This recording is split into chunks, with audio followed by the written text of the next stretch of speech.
Hey, Jordan Harbinger from The Art of Charm here. Today, we're going to think about our thoughts. What?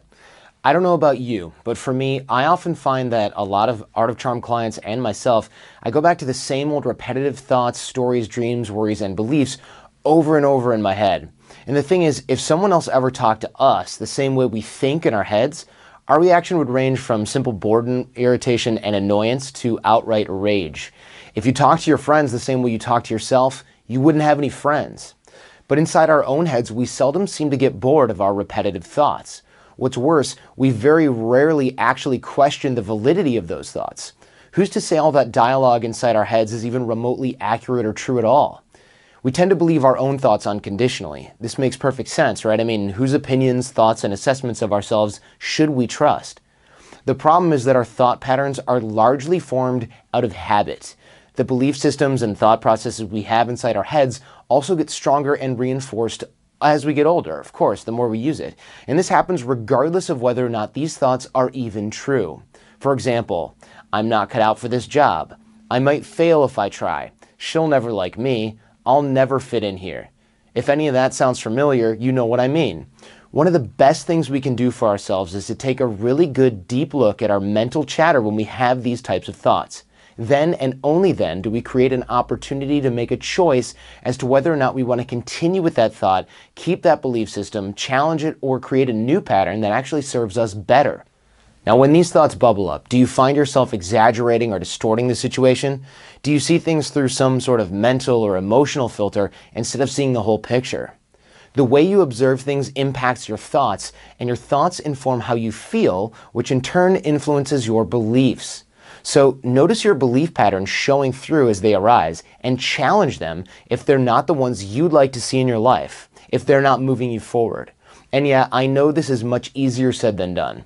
When these thoughts come up, they can really sink their claws in and drag us down.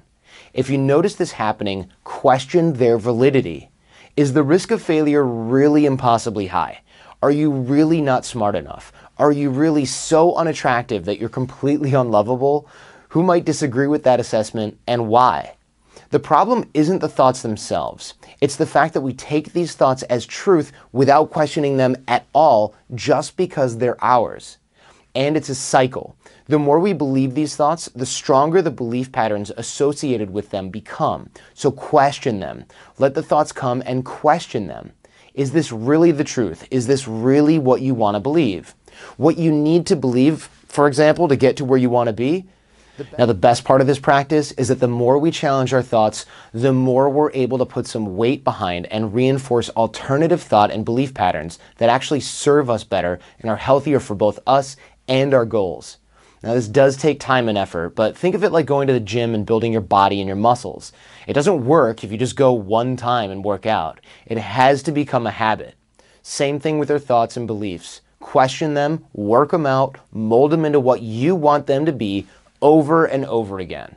So your relationship ends. Does that define you? You're asked to leave a job. What does that say about you? Does it condemn you or does it give you an opportunity? You've heard me say this on the show before, but it bears repeating. Our thoughts determine our feelings, which in turn determine our actions, which later define our beliefs, and that's the cycle. So make sure you're choosing carefully which thoughts you give weight to. And remember, you're a heck of a lot more than just your thoughts. If you're looking for a more step-by-step process of self-awareness and how you can improve this quality in yourself and further use it to relate better to others, I encourage you to check out the Art of Charm Challenge. That's at theartofcharm.com/challenge or text CHARMED to 33444.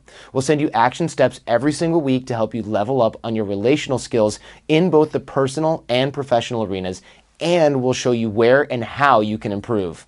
I'll see you there. Until next time, stay charming.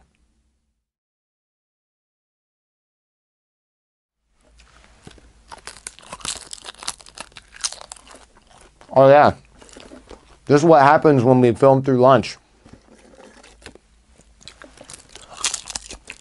I'll eat hot and spicy nori all up in your face if we're gonna film through lunch.